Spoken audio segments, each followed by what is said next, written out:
நீ எனது பிள்ளை. நீ எவ்வளவு கஷ்டத்தில் இருக்கிறாய் என்று எனக்கு தெரியும். எனது கருவூலம் உனக்காகவே நிறைந்து இருக்கிறது. எவனுக்கும் அவன் விரும்புவதை நான் அளிக்க முடியும். ஆனால் நான் கொடுப்பதை பெற்றுக்கொள்ளும் தகுதி அவனுக்கு இருக்கிறதா என்பதை நான் கவனிக்க வேண்டும். என்னை கவனத்துடன் நீங்கள் கேட்பீர்களானால் நீங்கள் உண்மையிலேயே நன்மை அடைவீர்கள். இந்த கோவிலில் அமர்ந்து கொண்டு நான் உண்மையை தவிர வேற எதையும் பேசவில்லை. உனக்கு எது வேண்டுமோ அதை என்னிடமிருந்தே பெற்றுக்கொள். உனக்காகத்தான் நான் அதை என் கருவூலத்தில் வைத்திருக்கிறேன். இறைவனின் மீது நம்பிக்கை வைத்து நமக்குள் இருக்கின்ற தன்னம்பிக்கையை இழக்காமல் மிகுந்த உத்வேகத்துடனும் நேர்மறை சக்தியுடனும் கண்டிப்பாக வாழ்வில் நான் வெற்றி பெறுவேன் என்கிற வைராக்கியத்துடன் உழைத்தால் இலக்கை நோக்கி அடைவது எளிது. சிந்தித்துப்பார். வீழ்ந்தாலும் எழுவேன், உதயமாகும் சூரியனைப் போல பிரகாசமாய். நான் வீழ்ந்து போனாலும் என் முயற்சியால் மீண்டு வருவேன். எனக்குள்ளே ஒருவன் இருக்கிறான். அவன் பெயர்தான் தன்னம்பிக்கை. நீங்கள் வைரமாக இருந்தாலும் தகுதியற்றவர்களின் கையில் கிடைத்தால் கூழாங்கல்தான். அதுவே நீங்கள் கூழாங்கல்லாக இருந்தாலும் தகுதியுள்ளவர்களின் கையில் கிடைத்தால் அது வைரமாக மாற்றப்படும். அப்படிதான் நீங்களும் மாற்றப்படுவீர்கள். சேரும் இடம் பொறுத்தே வாழ்க்கை அமையும். உங்களுடைய முயற்சியை நம்பிக்கையுடன் செய்யுங்கள். உங்களுக்கான சரியான நேரம் வந்து கொண்டிருக்கிறது. உங்களின் முயற்சிக்கான பலன், நல்ல பலன் நிச்சயமாகவே உங்களுக்கு கிடைக்கும். உங்கள் நம்பிக்கையே உங்களுக்கு மாபெரும் சக்தியாகும். செல்வங்கள் இருந்தால் மட்டுமே செல்வ ராஜாவாக முடியுமா? சொல்வளங்கள் இருந்தால்தான் செயலில் வடிவங்கள் காண முடியும். செல்வத்தை வைத்து புறத்தை அலங்கரித்து கொள்ளலாம். அகத்தை நீங்கள் சொல்வதையெல்லாம் நல்லதாகவே சொல்லுங்கள். செல்வதை பார்த்து பின்னே படை வர வேண்டும். நேரமும் வாய்ப்பும் எல்லோருக்கும் எப்பொழுதும் இருந்து கொண்டேதான் இருக்கின்றன. முயற்சி எடுப்பவர்கள் மட்டுமே தாங்கள் நினைத்ததை அடைகின்றனர். தடைகளையே உற்று பார்த்து கொண்டிருக்காதீர். அதனால் உங்களால் எதையுமே செய்ய முடியாமல் கூட போகலாம். இவ்வளவு பெரிய தடை இருக்கிறதே, எப்படி நம்மால் தாண்ட முடியும் என்று யோசித்து நின்று விடாதீர்கள். அதற்கான முயற்சியை செய்யுங்கள். குறிக்கோளை உற்று பாருங்கள். தடைகள் எல்லாமே மறைந்துவிடும். உத்வேகம் தானாக வரும். வாழ்க்கை குத்துச்சண்டை போன்றது. விழுந்தபோது தோல்வி அறிவிக்கப்படுவதில்லை. இயலாத பொழுதுதான் தோல்வி அறிவிக்கப்படுகிறது என்பதை நீங்கள் மறந்து விடாதீர்கள். கீழே விழுந்ததும் அதற்கு என்று கூட ஒரு நேரம் இருக்கிறது. விழுந்தாலும் மீண்டும் எழுங்கள். வெற்றி உங்களுக்கு நிச்சயமாகவே கிடைக்கும். வெற்றி என்பது நிச்சயம் உங்களுக்குத்தான் என்று தன்னம்பிக்கையோடு செயல்படுங்கள். உன்னை தேடி ஒரு நல்ல செய்தி விரைவிலேயே வரும். உன்னுடைய உள்ளமும் இல்லமும் மகிழ்ச்சி அடையும். இந்த அப்பாவின் வாக்கு தவறுவதே கிடையாது. ஐயனே, கண் திறந்து பாரப்பா. வாழ்வின் ஒவ்வொரு கணமும் உன்னையே நினைக்கின்றேன். என் கால்கள் உங்களுடன் நடக்க வந்தது. என் கண்கள் உன்னை காணவே கிடைத்தது. இந்த பிறவியிலேயே உனக்காக உண்டானது. இறைவா, என் உடலில் ஒரு சொட்டு உதிரம் இருக்கும் வரையிலும் உன்னை காணும் வரம் வேண்டும். அருள் புரிவாய் அப்பாவே.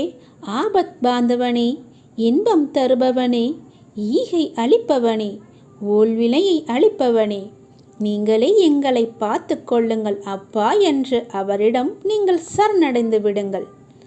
நான் ஒவ்வொரு மனிதனிடமும் பேசிக்கொண்டிருக்கிறேன். அவர்கள்தான் என்னை அறிந்து கொள்ள முடியாமல் தவித்து கொண்டிருக்கின்றனர். எப்பொழுதுமே பேசிக்கொண்டேதான் இருப்பேன். நான் யாரிடம் பேசினேன் என்பது அல்ல கேள்வி. யார் யாரெல்லாம் நான் பேசியதை கவனித்தார்கள் என்பதுதான் என்னுடைய கேள்வி. நீங்கள் என் பேச்சை கவனித்தீர்களா? இல்லை இந்த காதில் வாங்கி அந்த காதில் விட்டீர்களா என்று நீங்களே கொஞ்சம் யோசித்து பாருங்கள். என் பேச்சை கேட்டிருந்தால் இப்படி இன்று இது ஆகியிருக்காது. உங்களோடு தொடர்பு கொள்ள இந்த பரந்த அண்டம், இந்த பிரபஞ்சம் முழுவதுமே நான் இயங்கிக் கொண்டிருக்கிறேன். ஆகவே இனிமேலாவது நான் பேசுவதை கவனமாக கேளுங்கள். போகிற போக்கில் நீங்கள் போக வேண்டாம். வாழ்க்கையில் கவலைகள் நிரம்பி துவண்டுவிடும் தருணத்தில் உன்னுடன் யாரும் இல்லையே என நினைத்து நீ கலங்காதே. யார் இல்லாவிட்டாலும் என்ன, உன்னை படைத்த உன் சிவன் சாய்ராம் உன்னுடன் இருக்கிறான் என்பதை நினைத்து நீ மகிழ்ச்சி கொள். பிச்சை எடுக்கும் நிலை வந்தாலும் சிவனையும் சாய்ராம் என நினை. நீ எப்போது வேண்டுமானாலும் வாழ்வில் நிச்சயமாகவே உயரலாம். நல்லதையே நினைத்துப்பார், நல்லதையே செய்துப்பார். உங்கள் வாழ்க்கையில் நல்ல திசையை நோக்கி செல்லவில்லை, நல்ல திசை என் கண்களுக்கு புடப்படவில்லை என்றால் நீங்கள் செய்ய வேண்டியது ஒன்றுதான். உங்கள் இரு கண்களையும் இறுக்கமாக மூடிக்கொண்டு அப்பாவின் பெயரை சொல்லுங்கள். நீங்கள் என் கையை பிடிக்கும்போது எதுவுமே தவறாக நடக்காது. கண்களை மூடி எனக்கு முன்னால் அமர்ந்து என்னுடைய நாமத்தை சொல்லிக்கொண்டே வாருங்கள்.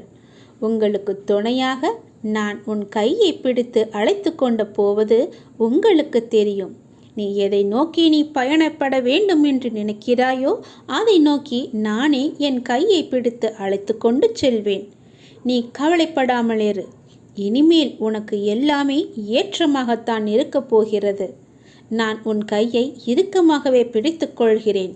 நீ என்னை விட்டுவிடாதே. நீயும் என்னை இறுக்க பிடித்துக்கொள். உனக்கு துணை நான் தான். யாரையும் அலட்சியப்படுத்தும் மனப்பான்மை கூடாது உனக்கு. அனைவரிடமும் கண்ணியத்துடன் நடக்க வேண்டும். மனதில் எழும் ஆசைகளை சீர்படுத்தி கொள்ள வேண்டும்.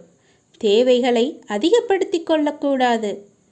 குடும்ப கடமையை சரிவர நிறைவேற்றாமல் பெருமைக்காக சமூக சேவையில் ஈடுபடுதல் கூடாது. போட்டி மனப்பான்மை இருக்கும் வரையில் யாருக்கும் மன நிறைவும் மகிழ்ச்சியும் உண்டாகாது. கடவுளை நினைத்து செய்யும் எந்த செயலுக்கும் பயன் அதிகம் உண்டு. அறியாமல் செய்தாலும் அதற்கு பலன் அளிக்கிறார் என்பதை நீங்கள் உணர்ந்து கொள்ளுங்கள். உனது இரக்க குணம் பிறருக்கு உதவ வேண்டும் என்கின்ற உன்னதமான உன்னுடைய மனம் இந்த நிலையிலும் பிறர் கஷ்டப்படுவதை காண சகிக்க முடியாமல் நீ ஓடிச் சென்று உதவுகின்ற மனம், இருக்கும் இடத்திற்கு உண்மையாக விசுவாசத்துடன் நடந்து கொள்ள வேண்டும் என்ற நேர்மை, நீதியை நேர்மையை பின்பற்ற வேண்டும் என்று நினைத்து அதன்படி நீ நடந்து வந்து கொண்டிருக்கிறாய். அப்படியெல்லாம் நடந்து வந்ததால் தான் எனக்கு இப்படி ஒரு நிலைமை வந்துவிட்டதா என்று கூட நீ யோசிக்கிறாய். ஏன் அப்படி நீ யோசிக்கிறாய்? கெட்டவர்களும் கெடுமதி உள்ளவர்களும் நன்றாக இருக்கும்போது நல்லவனான எனக்கு மட்டும் ஏன் இவ்வளவு கஷ்டங்களை தருகிறாய் என்று என்னிடம் கேட்கிறாய். கஷ்டத்தை மட்டும் ஏன் நீ எங்களுக்கு பரிசாக தர வேண்டும் என்று நினைக்கிறாய். உன்னை போன்ற நல்லவர்கள் இப்படிதான் புலம்பிக் கொண்டு இருக்கின்றனர். நல்லவர்கள் என்றுமே தோற்பது இல்லை. உனக்கு கஷ்டத்தை ஏற்படுத்தியவர்கள் இப்போது நன்றாக இருப்பது போல தோன்றும். இது இன்றோ நேற்றோ தொடங்கி நடந்து வருகின்ற விஷயம் அல்ல. காலம் காலமாக நல்லவர்கள் புலம்புவது ஒரு தொடர்கதையாகவே போய்விட்டது. நல்லவர்கள் தங்களது எஞ்சியுள்ள கர்ம வினைகளையும் தீர்த்துவிட்டு முற்றிலும் சந்தோஷத்தை பெறுவதற்கே கஷ்டத்தை அனுபவிக்கிறார்கள். நான் உன்னிடம் பிரதட்சியமாகவே விளங்க இந்த தற்காலிகமாக நடக்கும் கஷ்டம். ஏனெனில் நான் நல்லவர்கள் மனதில் மட்டுமே என்னால் வாழ முடியும். கெட்டவர்கள் மனதில் என்னால் ஒரு நொடி கூட இருக்க முடியாது.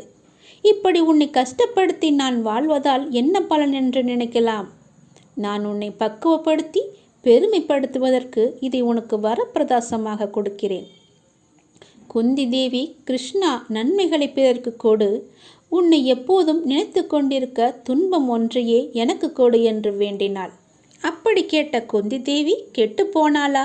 அவளது பிள்ளைகளால் தர்மம் தலைக்கவில்லையா? எந்த சூழலிலும் மக்கள் மதிக்கின்ற தாய் என்ற சிறப்பு அவளுக்கு கிடைக்கவில்லையா? அதே போலத்தான் உன்னுடைய தகுதிக்கும் தாங்கும் சக்திக்கும் ஏற்பத்தான் கஷ்டத்தை நான் தருகிறேன். இதை உன்னால் சமாளிக்க முடியும். சோர்வு எதற்கு? அது உன்னை பலவீனப்படுத்தி சிந்தனையை முடக்கும், செயலை குறைக்கும், மந்த புத்தியை உண்டாக்கும். இதற்காக நான் உனக்கு கஷ்டத்தை கொடுத்தேன். இந்த நேரத்தில் நீ வேகமாக செயல்பட வேண்டும். உனக்கு ஏற்பட்ட துயரங்கள் எல்லாமே முடிந்துவிட்டு இனி நல்லதே நடக்கும். நமச்சிவாய. திருச்சிற்றம்பலம். சிவாய நமக. சிவசிவாய நமக.